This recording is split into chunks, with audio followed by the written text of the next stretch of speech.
지난 시간에 베드로와 요한이 살해드린 공회원들 앞에서 당당하게 예수가 그리스도이심을 증거했습니다. 살해드린 공회원들은 예수님을 십자가에 못 박아 죽였지만 하나님은 그 예수님을 다시 살리셨죠. 그리고 예수님이 다시 살아나셨다는 그 증거로 나사렛 예수 그리스도의 이름으로 한 번도 걷지 못한 사람을 걷게 하는 능력이, 표적이 나타난 것입니다. 그러니 이 살해들이 공회원들 입장에서는 더더욱이나 베드로와 요한을 비난할 수가 없었던 것이죠. 자기들은 예수님을 죽였는데 그 예수님이 다시 살아나셨다, 그 증거로 나면서부터 못 걷게 된 자를 걸어서, 그 사람이 직접 걸어서 현장에 와 있었으니 더더욱이나 베드로와 요한을 비난할 수가 없었던 것이죠. 무슨 죄목으로 베드로와 요한을 기소할 수 있겠으며 무슨 형벌로 베드로와 요한을 벌할 수 있겠어요? 베드로와 요한이 한 일은 나면서부터 40여 년 동안 한 번도 걷지 못한 사람, 성전 민문에 앉아서 지나가는 사람에게 구걸하던 그분을 불쌍히 여기고 나사렛 예수 그리스도 이름으로 걷게 한 것뿐이에요. 아픈 사람을 낫게 한 것뿐이에요. 몸이 불편한 사람을 치유한 것뿐이에요. 그건 나쁜 일 아니죠. 그건 좋은 일이죠. 착한 일이죠. 제 아무리 살해들이 공회원이라 할지라도 나쁜 일도 아닌 착한 일을 했다고 사람을 벌할 수는 없었던 것입니다. 그러니 이 사도들을 어찌하면 좋을까 고민하고 고민하던 공회원들이 내린 결론은 위협하는 겁니다. 위협. 다시는 예수의 이름으로 말하지 말라. 자, 우리 17절 말씀을 같이 한번 읽어보겠습니다. 시작. 이것이 민간에 더 퍼지지 못하게 그들을 위협하여 이후에는 이 이름으로 아무에게도 말하지 말게 하자 하고, 이것이 공회원들이 내릴 수 있는 최선의 방법이었어요. 예수의 이름이 더 이상 퍼지는 것을 원치 않았던 이 살해들인 공회원들이 내릴 수 있는 최고의 조치가 위협하는 것이었어요. 살해들인 공회원들이 베드로와 요한을 이렇게 위협하면 다시는 예수의 이름으로 말하지 마 라고 위협하면 베드로와 요한이 쫄아가지고 다시는 예수의 이름으로 말하지 않겠지 하고 기대하고 위협한 거 아닙니다. 예수의 이름으로 말하지 말라고 아무리 위협해도 베드로와 요한은 꿈쩍도 안 할 거라는 걸 알고 있어요. 그럼에도 위협을 하는 까닭은 위협하는 것 말고는 다른 방법이 없어요. 으름장을 놓는 것 말고는 다른 방법이 없어요. 교통사고가 났어요. 접촉사고입니다. 두 사람이 서로 싸우기 시작합니다. 실랑이가 벌어졌어요. 네가 맞다, 내가 맞다, 네가 잘못했다, 네가 잘못했다. 한 사람이 갑자기 버럭 이제 화를 내기 시작합니다. 소리를 지르기 시작합니다. 왜 그럴까요? 아니 그냥 좋게 말을 하면 될 것을 왜 굳이 언성을 높입니까? 심리학자들의 그 논리에 따르면 목소리를 높이는 순간 그분은 진 겁니다. 왜냐하면 심리학자들은 이 분노, 화를 내는 것이 방어 기제 중에 하나로 해석을 해요. 그러니까 두 사람이 이야기를 하다가 대화가 이게 내가 질 것 같은 거예요. 이분이 말을 더 잘한다든지 아니면 이분의 논리가 더 좋다든지, 그래서 내가 이분하고 말로 아무리 얘기를 해봐도 내가 뭔가 상황에 더 불리해질 것 같으니까 불안한 마음, 두려운 마음, 초조한 마음이 들죠. 그 불안한 마음을 들키지 않을 수 있는 방어 기제가 화를 내는 겁니다. 목소리를 높이는 것이죠. 우리나라 사람들이 주로 하는 말이 있죠. 목소리 큰 사람이 이긴다. 근데 심리학자들의 이야기에 따르면 목소리 큰 사람은 이미 진 겁니다. 왜냐하면 본인 안에 있는 그 두려운 마음이 이미 들통난 거예요. 아, 이 사람이 지금 뭔가 불안해하고 있는 거구나. 지금 나하고 이야기를 하는 과정에서 이분이 뭔가 말리고 있다고 생각을 하는 거구나. 그래서 이분이 그 화가 나는 겁니다. 자신의 불안함을 들키지 않기 위해, 자신의 그 초조한 마음을 들키지 않기 위한 방어 기제로서 화를 내는 것이죠. 오늘 사례들이 공회원들도 똑같아요. 예수의 이름이 민간에 더 퍼지는 게 두렵단 말이죠. 자기들은 예수 이름을 죽였는데 이 예수 이름이 살아나셨다, 예수 이름이 죽지 않고 살아나셨다라고 하는 이 이야기가 더 퍼지는 게 무서운 겁니다. 그 무서운 마음, 두려운 마음, 자신들의 권위를 잃게 될 것에 대한 이 불안한 마음이 위협으로 나가는 거예요. 다시는 말하지 마라, 예수의 이름으로. 다시는 예수의 이름으로 가르치지도 마라. 이것밖에는 할 수가 없기 때문에 그런 것이죠. 그래서 오늘 본문에 한 번 더 위협을 합니다. 21절 말씀이에요. 읽어보시죠. 시작. 관리들이 백성들 때문에 그들을 어떻게 처벌할지 방법을 찾지 못하고 다시 위협하여 놓아주었으니 이는 모든 사람이 그 된 일을 보고 하나님께 영광을 돌림이라. 자, 사례들의 공회원들이 할 수 있는 최선의 방법이 뭐였냐면 다시 위협하는 것이었어요. 여기서 이 다시라는 말은 영어 again을 이야기하는 게 아니에요. 이 원문으로는 more입니다. more and more. 이게 점점 더 위협의 강도를 높이는 거죠. 아까는 위협을 할 때 한 솔 정도 위협을 했다면 지금은 라시까지 위협을 하는 거죠. 그것밖에는 할 수가 없어요. 소리를 높이고 더 위협하고 더 협박하고 더 으름장을 놓고 뭐 그렇게밖에는 할 수가 없는 겁니다. 베드로와 요한이 두려워하지 않았던 이유가 바로 이거예요. 그들이 할 수 있는 일, 세상이 내게 할 수 있는 일, 저 악한 영이 내게 할 수 있는 일은 나를 위협하는 것뿐이에요. 우리 성도님들을 위협하는 것뿐이에요. 그것밖에는 할 게 없기 때문에 위협을 하고 다시 위협을 하고 또 위협을 하고 더 위협을 하는 것입니다. 베드로 요한은 조금도 두려워하지 않죠. 왜요?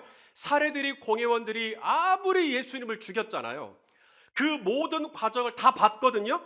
어떻게 이 백성들을 선동하고 어떻게 본디오 빌라도를 압박하고 어떻게 그 자기들 손에는 피 한 방울 안 묻히면서 이 이방인들의 손에, 로마 사람들의 손에 예수님을 십자가 못 박아 죽이는 이 모든 과정을 다 지켜봤단 말이죠.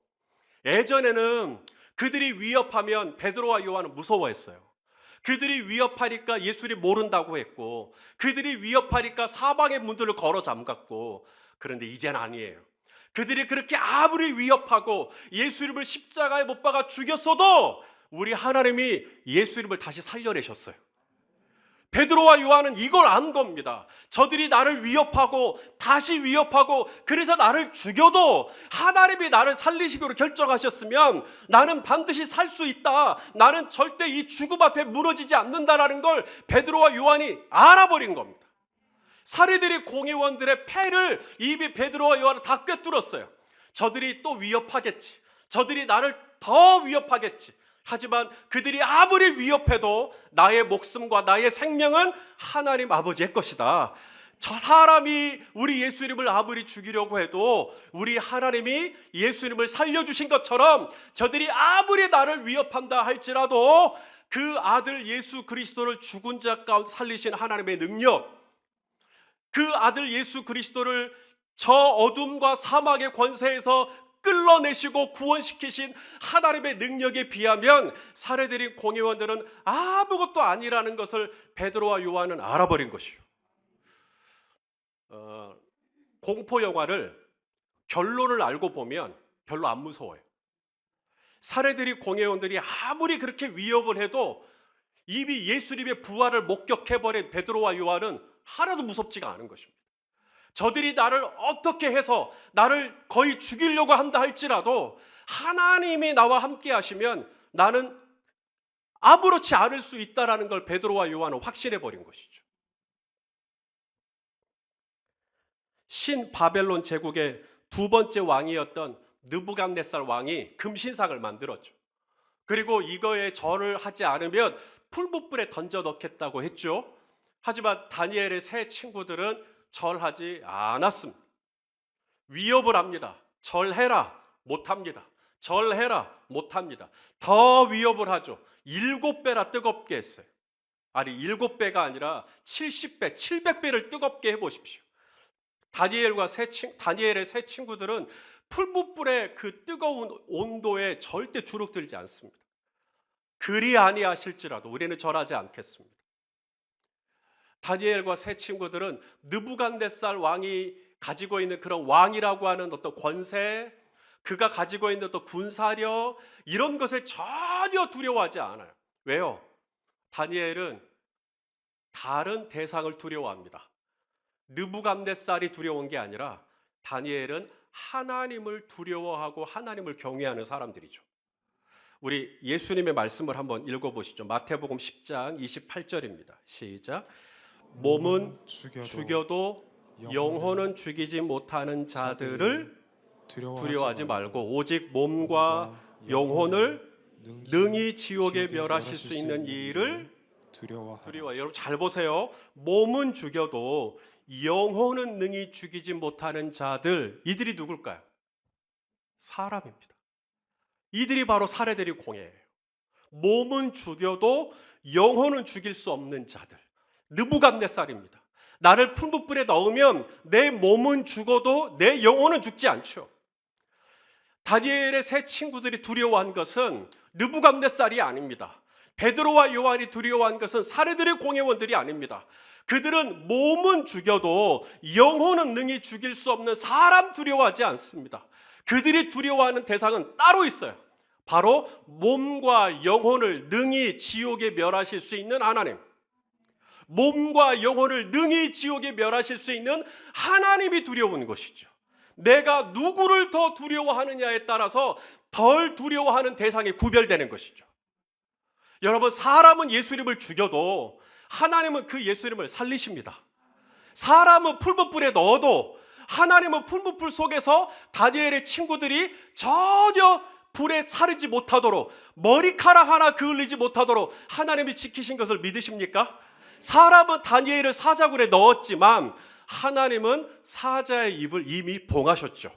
사람이 우리의 몸뚱아리를 아무리 해치려고 해도 하나님이 우리와 함께 하시면, 하나님이 우리를 도와주시면, 하나님이 우리를 지켜주시면 우리는 넉넉하게 사람의 모든 위협과 협박과 그들의 그 공포 속에서도 하나님은 저와 여러분을 지켜주실 수 있는 줄로 믿으실 수 있기를 바라요.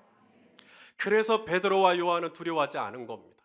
저들이 할 수 있는 최선이 뭐냐면 위협하는 거예요. 7배를 뜨겁게 한다, 이 7만 배를 뜨겁게 한다, 그것밖에는 그들이 할 수 있는 게 없는 겁니다. 그렇게 하라 하십시오. 더 뜨겁게 하라 하십시오. 나의 주 하나님이 그 어떤 풀무불보다 뜨거운 사랑으로 나와 함께하고 계십니다. 자, 베드로와 요한이 이 사례들이 공회원들 앞에서 당당할 수 있었던 이유가 있어요. 자, 더 이상 예수의 이름으로 가르치지 마라, 예수의 이름으로 말하지 마라. 베드로가 이렇게 대답을 합니다. 자, 19절과 20절입니다. 읽어보시죠. 시작. 베드로와 요한이 대답하여 이르되 하나님 앞에서 너희의 말을 듣는 것이 하나님의 말씀을 듣는 것보다 옳은가 판단하라. 우리는 보고 들은 것을 말하지 아니할 수 없다 하니, 말하지 말라, 예수의 이름으로 가르치지 말라, 그들의 질문 앞에 자, 베드로와 요한이 어떻게 대답을 했는가 하는 거예요. 예스라고 대답했어요? 노라고 대답했어요? 중요한 건 예스든 노든 지금 베드로와 요한이 누구 앞에서 대답을 하고 있다고요? 하나님 앞에서요. 지금 누구 앞에 있죠? 사실은 사례들인 공회원들 앞에 있어요. 공회원들이 다시는 예수의 이름으로 말하지 말라고 했는데 공회원들 앞에서 대답을 하는 게 아니라 베드로와 요한은 누구를 의식하고 있냐면 하나님 앞에서 지금 대답을 하고 있는 겁니다. 누구보다 하나님 앞에 있을 것 같은 종교 지도자들이 공회원들이에요. 그들은 대제사장들입니다. 그들은 장로들이고요. 그들은 서기관과 바리새인들이에요. 사람들은 다 하나님 앞에 있는 사람이라고 생각해요. 그런데 정작 그들은 하나님 앞에 있는 게 아니라 사람들 앞에 있었죠. 사람들의 시선이 의식이 되는 겁니다. 그러니까 사람들 눈치를 보겠죠. 자, 어떻게 눈치를 보고 있나? 21절입니다. 읽어보시죠. 시작.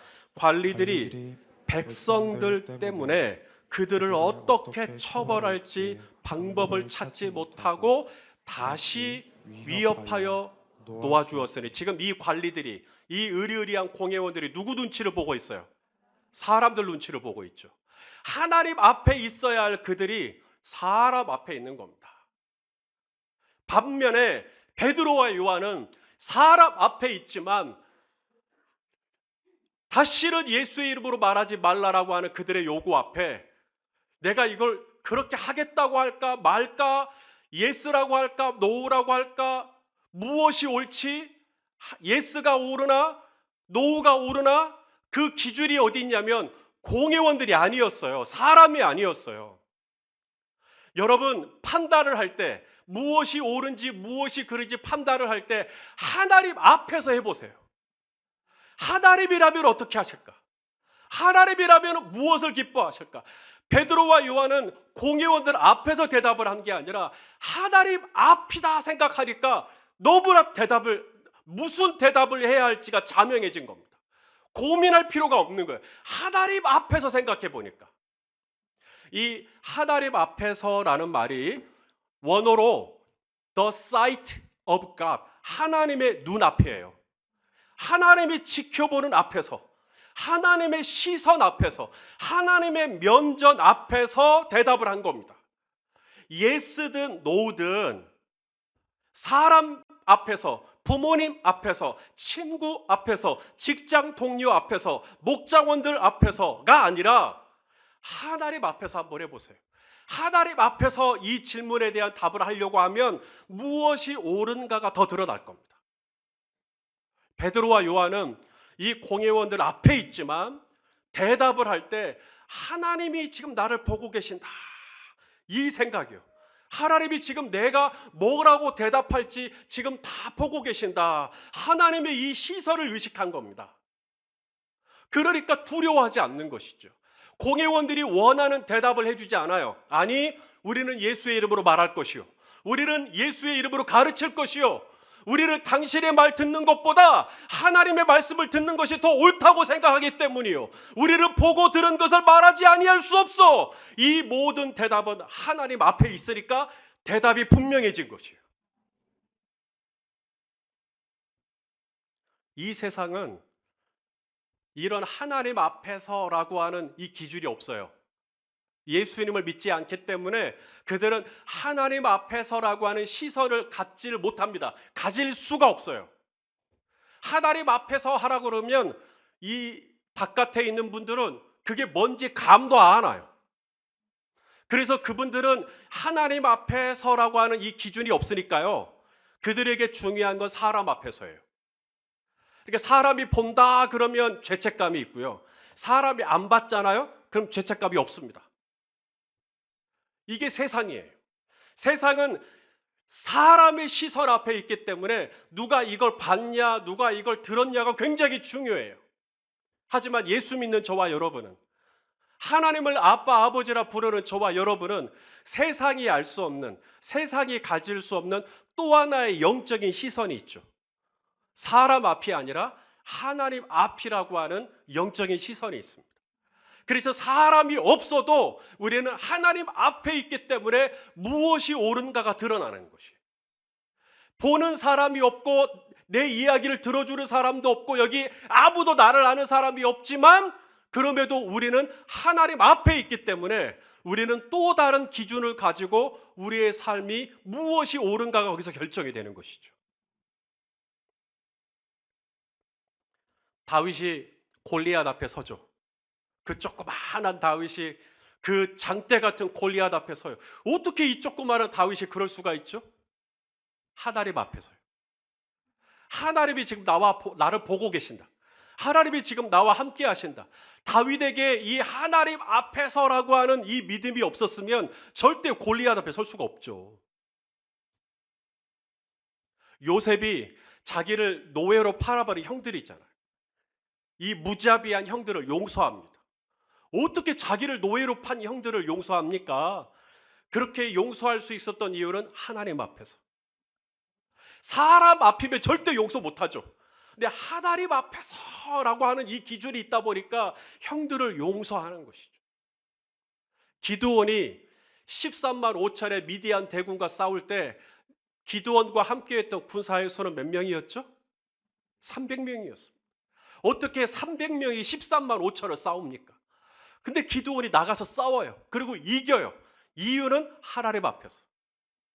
하나님 앞에서라고 하는 이 시설이 있으니까 베드로와 요한도 두렵지가 않은 것이에요. 거기가 제 아무리 예수 이름을 십자가에 못 박아 죽였던 공회원 앞이라 할지라도 하나님 앞에서라고 하는 이 시선, 하나님 앞에서라고 하는 이 임재, 하나님 앞에서라고 하는 이 믿음이 작동을 하니까 이 공회원들이 하나도 두렵지가 않은 것입니다. 제 아무리 공회원들 앞이라 할지라도, 느부갓네살 앞이라 할지라도, 풀무불 앞이라 할지라도, 골리앗 앞이라 할지라도, 미디안 대군이라 할지라도, 가나안의 7 족속이라 할지라도, 암몬 연합군이라 할지라도 조금도 두려워하지 않는 까닭은 하나님 앞에서, 하나님이 지금 나와 함께 하시네, 이걸 알고 있으면 두렵지가 않은 것이죠. 아니, 저 할례 받지 않은 저 군사가 누구이간데 살아계신 하나님의 이름을 모욕하냐고. The sight of God, 하나님의 이 시설을 가지고 있던 다윗이 그 어린 몸집에도 불구하고 앞에 딱 서는 것이죠. 우리 자녀들이요, 그 넓은 광장에 덩그러니 혼자 있어요. 무서울 법도 한데 전혀 무서워하지 않아요. 이유는 제 아들이 바로 뒤에서 자기를 보고 있는 아빠의 시선을 느꼈기 때문입니다. 제가 아는 목사님 아들이 남아공에 있을 때 이제 유치원으로 가는 겁니다. 유치원으로 가는 길이 이렇게 꼬불꼬불꼬불해서 이렇게 가야 되거든요. 근데 이 목사님 아들이 처음 가는 이 유치원의 길 가운데 이제 무서운 마음이 드는 것이죠. 어떻게 가야 되지? 근데 뒤를 딱 돌아보니까 아빠가 저기서 이렇게, 목사님이죠, 이렇게 보고 있는 거예요. 그 다음부터는 이 친구가 룰루랄라 하면서 유치원으로 가는 거 있죠. 꼭 그런 것 같아요. The sight of father, 내 아빠가 지금 나를 보고 있다, 지금 나와 함께 하고 있구나. 그러면 두려울 게 없는 것입니다.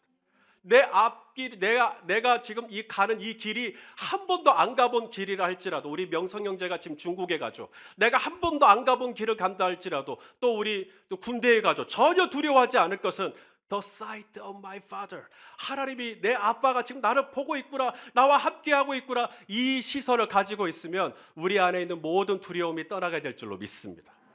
똑같은 원리예요. 이 사람 많아요. 사람이 그렇게 많아요. 그런데 아빠의 시선을 놓치잖아요. 엄마의 시선을 놓치잖아요. 더 이상 엄마가 없어요. 아빠가 없어요. 그럼 우리 아이들의 표정은 눈이 커지고 갑자기 울기 시작합니다. 엄청난 두려움을 느끼기 시작하죠.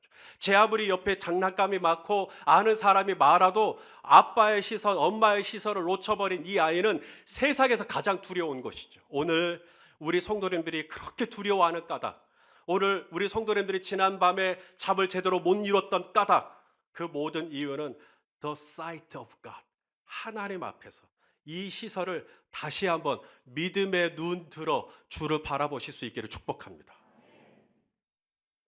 예수님께서 이런 말씀을 하셨어요. 우리 요한복음 16장 32절 말씀입니다. 읽어보시죠. 시작. 보라, 너희가 다 각각 제 곳으로 흩어지고 나를 혼자 둘 때가 왔나니 벌써 왔도다. 그러나 내가 혼자 있는 것이 아니라, 지금 예수님이 내가 혼자 있는 게 아니라 지금 누구를 의식하고 있죠? 아버지께서 나와 함께하고 계신다. 그러니까 제자가 예수님을 팔아도 예수님은 꼼짝 않는 거예요. 제자가 예수님을 면전에서 모른다고 부인해도 예수님은 상처가 없는 겁니다. 제자들이 다 예수님을 버리고 도망쳤어요. 예수님은 왕따를 당하신 겁니다. 그래도 예수님은 아무렇지도 않은 것이에요. 너희가 나를 혼자 둔다 할지라도 나는 괜찮다. 너희가 나를 버려도 나는 괜찮다. 너희가 제 곳으로 흩어지고 나 혼자 있어도 괜찮다. 왜냐하면 나의 안정감은 사람의 시선이 아니라 나의 안정감은 하나님의 시선이기 때문에, 내 아버지께서 지금 나와 함께 하시기 때문에, 나는 혼자 있지 않기 때문에, 나는 지금 혼자가 아니기 때문에 나는 조금도 두렵지 않다라고 주님께서 말씀하시면서 이 평안이 너희에게 있기를 원한다고 말씀하시는 것이죠. 사랑하시는 성도 여러분, 세상은 오늘도 내일도 저와 여러분을 위협합니다. 위협이 안 먹히죠. 그래 또 위협합니다. 우리가 겁을 낼 때까지, 우리가 쫄 때까지 계속 우리를 위협합니다. 그들이 그것밖에는 우리에게 할 수 있는 일이 없기 때문에 그렇게 하는 거예요. 사랑하시는 성도 여러분, 제 아무리 그들이 많은 숫자, 많은 무기, 많은 어떤 경력, 이런 걸 가지고 우리를 협박을 한다 할지라도 우리 하나님은 저 세상의 정세와 정사와 권세보다, 사망과 어둠의 힘보다 우리 하나님은 훨씬 더 강력하고 크시기 때문에 저와 여러분을 넉넉히 보호하여 주실 수 있는 것을 믿으실 수 있기를 바랍니다. 우리 요한복음 16장 33절 말씀 또 읽어봐요. 시작. 이것을 너희에게 이르는 것은 너희로 내 안에서 평안을 누리게 하려 함이라. 세상에서는 너희가 위협을 당하나 환난을 당하나 담대하라. 내가 세상을 이기었노라. 할렐루야. 철로 역적을 보면 그리스도인이 길을 가다가 두 마리 사자를 만나잖아요. 근데 이 두 마리 사자가 훅 하고 달려드니까 순간 이렇게 됐는데 가만히 보니까 사자가 목에 쇠사슬이 채워져 있는 거죠. 그러니 이 두 마리 사자가 이 그리스도인을 향해 할 수 있는 일이 뭐냐면 최선을 다해서 발톱을 휘갈기면서 위협한 것밖에는 할 게 없는 거예요. 잡을 수는 없으니까 계속 으르렁 거리면서 위협하고 또 위협하고 또 위협하고, 그리스도인이 어떻게 할지를 못하고 있는데 저쪽 앞에서 성령님 같은 분이 말하죠. 좌로라 우로라 치우치지 말고 한가운데를 걸어와라. 그래서 이 그리스도인이 용기를 내고 좌로라 우로라 치우치지 않고 믿음의 길을 걸어서 와요. 그러니까 이 발톱이 여기 끝까지 오기를 했지만 나를 핥힐 뿐 나의 생명에 조금도 지장이 없더라는 거죠. 사랑하시는 성도 여러분, 우리가 예수 그리스도 믿음의 주여 온전케 하시는 이인 예수님을 바라보고 걸어가면 제 아무리 날카로운 사자의 발톱에서 우리를 지켜주실 줄로 믿습니다. 제 아무리 날카로운 승냥이의 어금니로부터 저와 여러분을 넉넉히 보호해 주실 줄로 믿으십니까? 자, 우리 이 말씀도 한번 읽어봐요. 여호수아 1장 5절 6절 시작. 내 평생에 너를 능히 대적할 자가 없으리니 내가 모세와 함께 있었던 것 같이 너와 함께 있을 것임이니라. 내가 너를 떠나지 아니하며 버리지 아니하리니 강하고 담대하라. 할렐루야.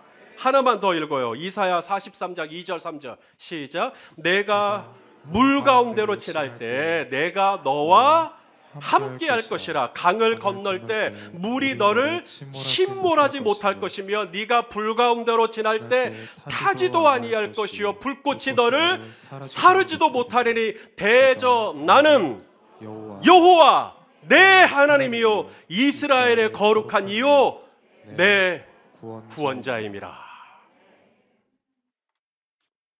누가 여러분을 두렵게 한답니까? 누가 여러분을 위협한답니까? 누가 여러분을 답답하게 한답니까?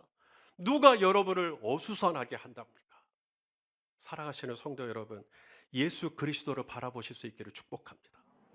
우리를 사랑하시되 말과 혀로만 사랑한 게 아니라 사람이 친구를 위하여 자기 목숨을 버리는 것보다 더 큰 사랑이 없다고 말씀하신 그 말씀 그대로 정말로 예수님은 저와 여러분을 위해서 십자가에서 죽으시기까지 사랑해 주셨어요.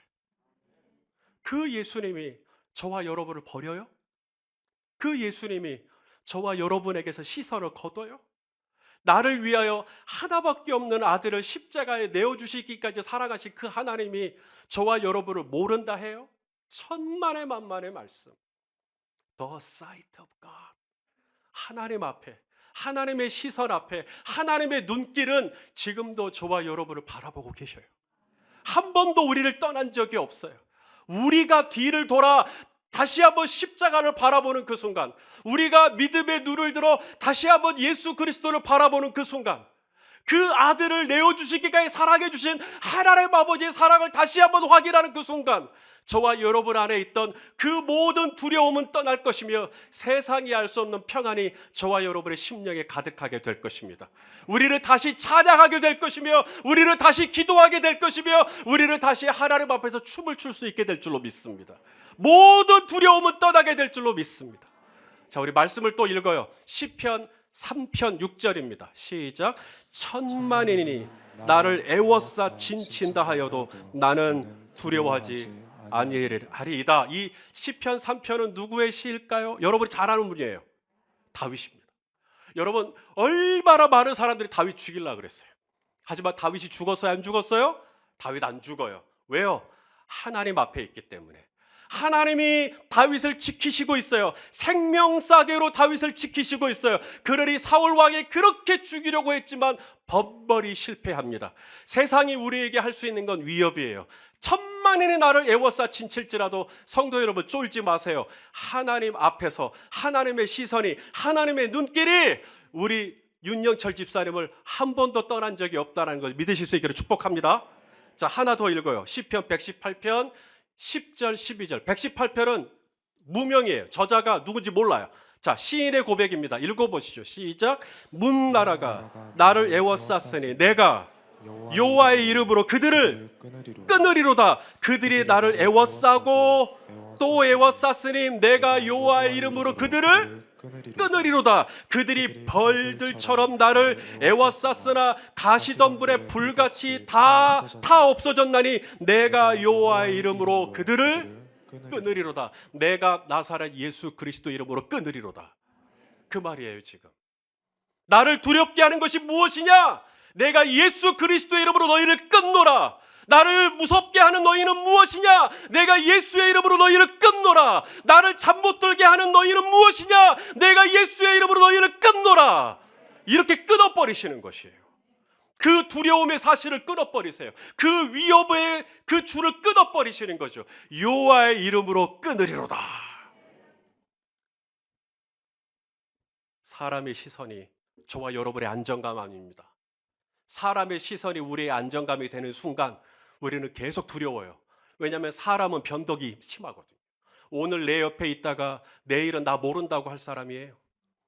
오늘은 내 옆에 있다가 내일은 나를 팔아버릴 사람이에요. 오늘은 내 옆에서 호산나 호산나 하다가 내일은 나를 십자가에 못 박아 없애버리라고 하는 게 사람이에요. 여러분, 사람만큼 못 믿을 존재는 없어요. 그러므로 저와 여러분의 안정감은 사람의 시선이 아니라 하나님의 시선으로 바뀌어야 합니다. 하나님 앞에서, 사람 앞이 아니라 하나님 앞에서. 이번 한 주간 여러분 또 어떤 일로 또 무서울 거예요. 또 어떤 일로 또 순간 또 무서운 마음이 또 우리 성도님들을 확 휘감을지 모르겠어요. 여러분 걱정하지 마세요. 두 마리 사자가 달려들어도 그거 다 쇠사슬에 묶여 있습니다. 저와 여러분만 흔들리지 않고 중심을 딱 잡고 걸어가면 믿음의 주요 온전케 하시는 예수님께서 저와 여러분의 오른편에서 힘이 되어주실 줄로 믿습니다. 하나님 앞에서 라고 하는 이 시선을 가지고 담대하시기를 예수 그리스도 이름으로 축원합니다. 기도하시겠습니다. 언제나 나와 함께 하시겠다고 약속하신 주님, 오늘도 지금도 이 시간에도 늘 나와 함께하고 계시는 줄로 믿습니다. 세상에서 우리는 또다시 환난을 당합니다. 세상은 또다시 우리를 위협합니다. 주여, 그들의 위협에 내 믿음이 흔들리지 않도록, 내 믿음이 떨어지지 않도록 주님 붙잡아 주시옵소서. 몸은 죽여도 영혼은 죽이지 못하는 그들의 위세에 눌리지 않도록 나의 믿음을 붙잡아 주시고 오직 믿음의 눈을 들어 하나님의 눈빛과 마주칠 수 있도록, 하나님을 늘 바라볼 수 있도록 하나님 우리의 이 믿음을 붙잡아 주시옵소서. 예수님의 이름으로 기도하옵나이다. 아멘.